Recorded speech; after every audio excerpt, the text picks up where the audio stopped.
Akbar files पहला भाग। कैसे किया अकबर ने हिंदू सन्यासियों का नरसंहार। अकबर शहंशाह हिंदुस्तान। भारत के स्कूल टेक्स्ट बुक्स के मुताबिक, भारत के मेन स्ट्रीम हिस्टोरियंस के मुताबिक और बॉलीवुड के मुताबिक ये अकबर द ग्रेट है और ये भारत के इतिहास के सबसे महान राजा थे। यहाँ तक भी कहा जाता है कि अकबर भारत के सबसे बड़े सेक्युलर राजा थे और इन्होंने हिंदू मुसलमान को मिलाकर पहली बार भारत को एक और श्रेष्ठ बनाया। आज हम करेंगे एक झांकी। ये झांकी होगी अकबर के असली इतिहास की। आज हम अकबर के बारे में जानेंगे, लेकिन हम दूसरों के इमेजिनेशन के हिसाब से नहीं, बल्कि असली अकबर के बारे में जानेंगे। अकबर की कहानी जानेंगे खुद उनकी ज़ुबान से, उनके ऑफिशियल इतिहासकारों से, उन्हीं के द्वारा लिखवाए गए किताबों से। अकबर। बात है 1567 की। अकबर आए थे थानेसर कुरुक्षेत्र। यह स्थान कुरुक्षेत्र हिंदुओं के लिए बड़ा महत्वपूर्ण है।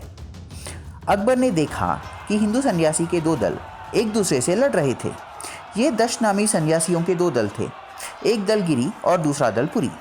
भिक्षा मांगने के स्थल को लेकर इनमें आपसी मतभेद था। अकबर ने यह भी देखा कि गिरी सन्यासियों की संख्या अधिक थी और इसी कारण पुरी सन्यासी हार रहे थे। अकबर देखते रहे, प्रतीक्षा करते रहे और इस नरसंहार का आनंद लेते रहे।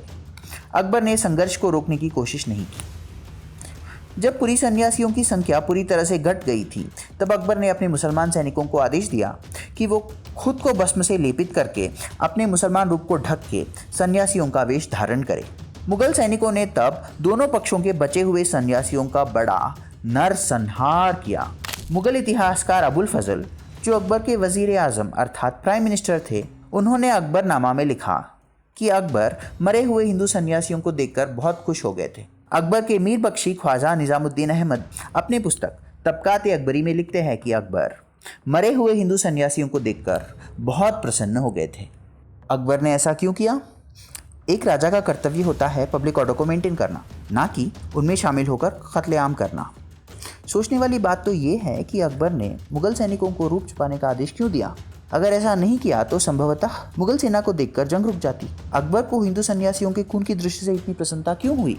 इस प्रश्न का समाधान हमें स्वयं अकबर ही देते हैं। 1577 में अकबर ने एक इतिहास लिखवाया जिसका नाम है तारीख-ए-खानदान-ए-तैमूरिया या तैमूरनामा। इस पुस्तक में अकबर और उनके पूर्वजों की दास्तां है। इसमें से हमें एक चित्र मिलता है जो कुरुक्षेत्र के सन्यासियों के कत्लेआम का किस्सा दर्शाता है। इसमें अकबर को दिखाया जाता है सन्यासियों को मारने का आदेश देते हुए, पर इस चित्र के ऊपर अकबर ने ये इंस्क्रिप्शन लिखवाया, हर तरफ का शौवत कुश्ता सुदे इस्लामस्त। ये फारसी है। इसका अर्थ है चाहे कोई भी पक्ष मारा जाए, इस्लाम का ही लाभ होगा। तो ये असली कारण था। अकबर ने पहले जानबूझकर संघर्ष को नहीं रोका। उन्होंने देखा कि दोनों पक्ष एक दूसरे को मारने में व्यस्त थे। एक पक्ष के कमज़ोर होने की प्रतीक्षा कर रहे थे और जब एक पक्ष क्षीण हो गया, जब पूरी सन्यासियों की संख्या काफ़ी कम हो गई और वे लगभग हारने के कगार पर थे, तब अकबर ने अपने सेना को आदेश दिया कि वे पूरी पक्ष का वेश धारण करें। इसका उद्देश्य था ये दिखाना कि वे सन्यासियों के साथी हैं। अपने रणनीति के तहत अकबर ने दोनों पक्षों के बचे हुए सन्यासियों का कत्लेआम करवाया ताकि अधिकतम हिंदू सन्यासी मारे जाएं और इससे उन्हें बड़ी खुशी मिली। क्यों? क्योंकि उन्हीं के शब्दों में इस्लाम का ही लाभ हुआ। ये है अकबर के सेक्युलरिज्म की असली सच्चाई। रेफरेंसेस: अबुल फजल के अकबरनामा, निजामुद्दीन के तबकाती अकबरी और बदायूनी के मुंतक़द तवारीख में इसका विवरण मिलता है। प्रसिद्ध इतिहासकार जादूनाथ सरकार भी अपनी पुस्तक द हिस्ट्री ऑफ औरंगजेब में इस घटना का विवरण करते हैं।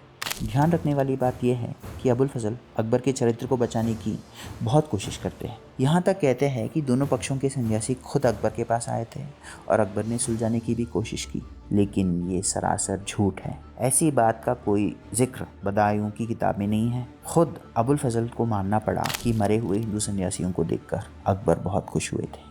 क्या अकबर को ऐसा करना चाहिए था? इससे हमें अकबर के बारे में क्या पता चलता है? लिखिए नीचे कमेंट्स में। चैनल को लाइक, शेयर, सब्सक्राइब अवश्य कीजिए। धन्यवाद।